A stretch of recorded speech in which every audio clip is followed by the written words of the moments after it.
Peekaboo!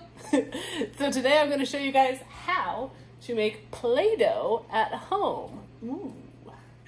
So for this recipe, you're going to need 2 cups of water. Now you do want it to be really hot.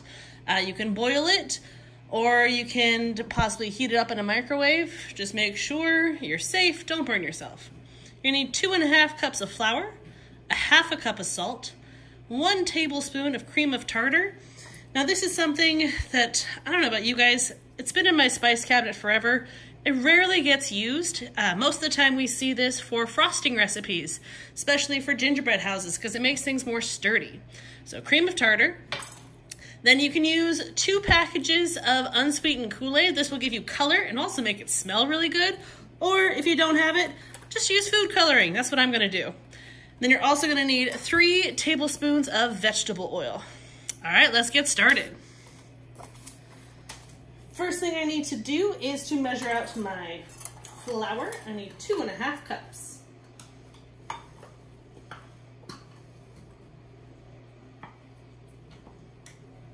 One.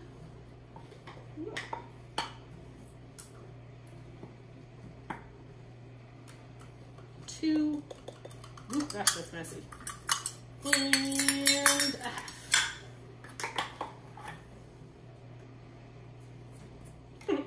As you can already see, this is going to be a pretty messy process, but you know what? Mess is more fun if you ask me. Now we need to add salt. Use any type of salt you have around. It does take quite a bit of it. I happen to have kosher salt, but you can use table salt. Any of that works just fine. You need 1/2 cup of it. I know it seems like a lot, but you do need that much. Make sure you ask your parents if you can use this much salt. That's a lot to take away from your supplies. Come on. Here we go. 1/2 cup salt. Ooh. Now, we need the cream of tartar. We're going to need 1 tablespoon. That's a lot as well. But this one rarely gets used.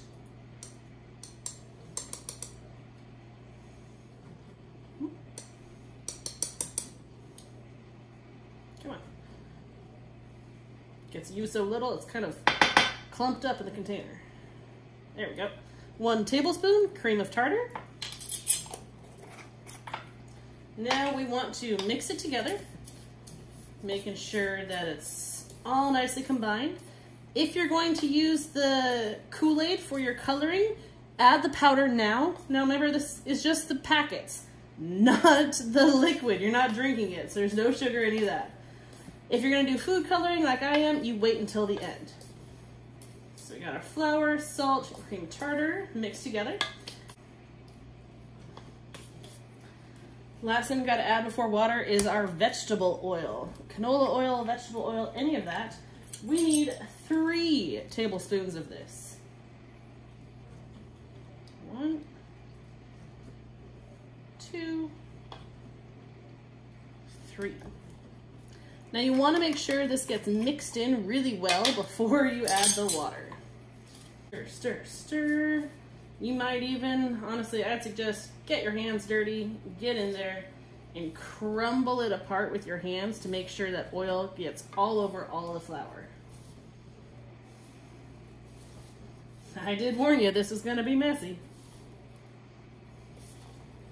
So I'm just kind of crumbling it with my hands to get that oil everywhere. There we go.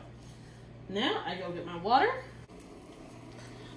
Once your water is boiling, make sure you get yourself a pot holder and you take that over and you're going to pour it in.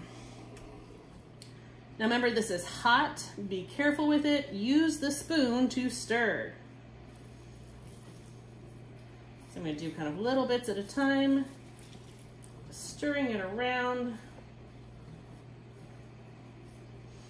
I'd recommend getting some help for this stage. One-handed stirring is never an easy thing to do. We're trying to get all of the 2 cups of water in. Go. Now, I need to stir. Now this made a pretty big batch. I'm personally going to split this into multiple colors, but you want to stir it and stir it till it's all mixed together. Use that muscle. That's why a wooden spoon is nice. It's not going to break. gotta be really goopy at first. As we can see, pretty goopy in there. I want to keep stirring. I'm also cooling it down as I stir. The water and the oil is mixing in with that flour, and it's getting that gluten to activate. That's what makes it kind of stringy and Play-Doh-like. We're also trying to cool off the Play-Doh mixture we got because we just poured in hot water. That's going to be painful. We need to cool it off because we're going to have to work this with our hands. All right. Once it's mixed together, touch it, see how the temperature is. If it's too hot, keep waiting, because the next stage you have to knead it with your hands. You don't want to burn yourself or be too hot with that. So keep working it, just stirring, or just let it sit for a few minutes to cool down. Now, once your batch has cooled down a bit, we're going to add our color if you're using food coloring like me, and we also need to knead it because we got to get that gluten to really activate, get nice and sticky, and to kind of make this a bit harder. So right now it's kind of wet. Now I want to give myself an easy surface to clean up, so I'm going to take some plastic wrap and I'm going to lay it, a little sheet of it, over my workspace here.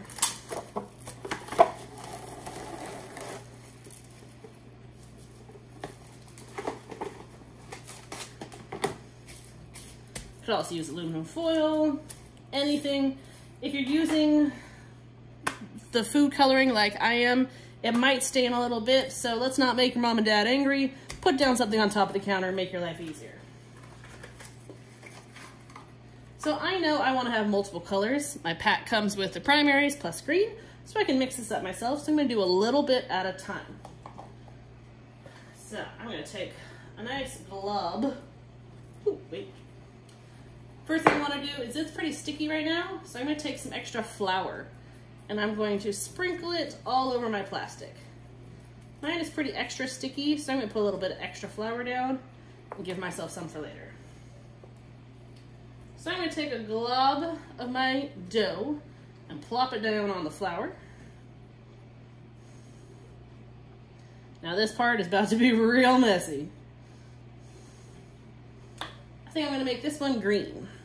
So I'm going to take my food coloring, give myself a couple dots. I don't want it super bright.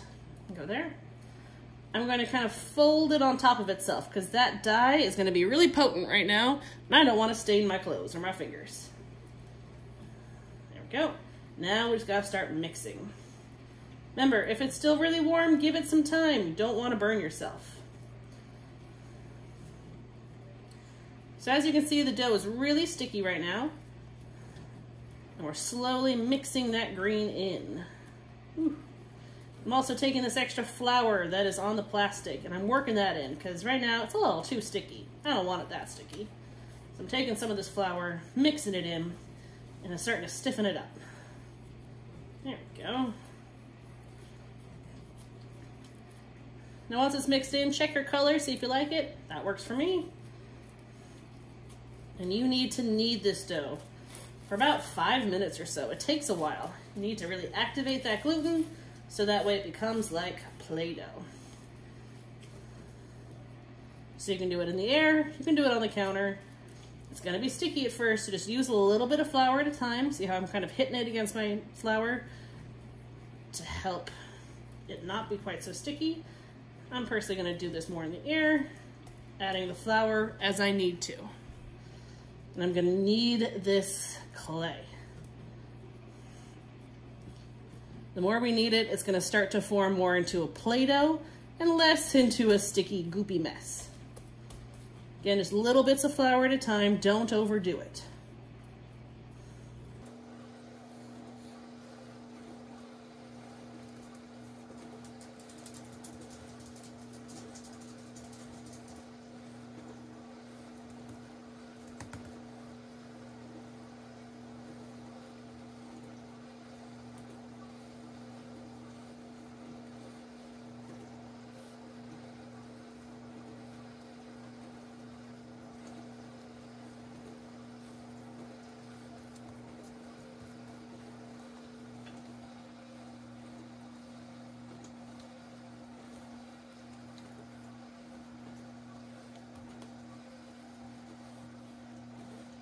All right, as you can see, I've been mixing this for a while. It's really not sticky anymore.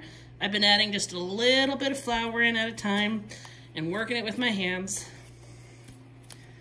until it's nice and solid in that Play-Doh consistency like we're looking for. You can always add more flour. There's really nothing you can do if you add too much.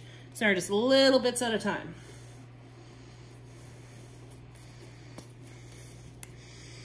Now, you're gonna follow this same process with the rest of your dough to make your other colors. I'll go through this fast. I'll come back in a minute for you.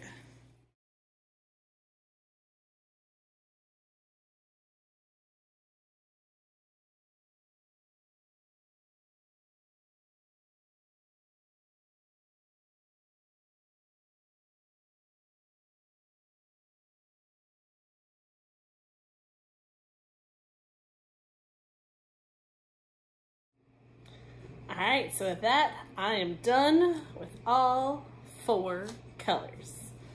I chose to make these 4. You can make any colors you want.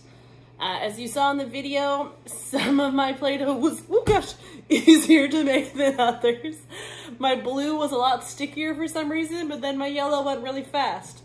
Just keep working with it until it feels good.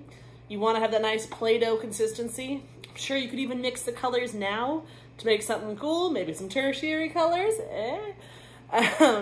Just remember that this Play-Doh is not stuff from the store, so you need to treat it differently. When you're not using it, you want to put it in a Ziploc bag and put it into the refrigerator.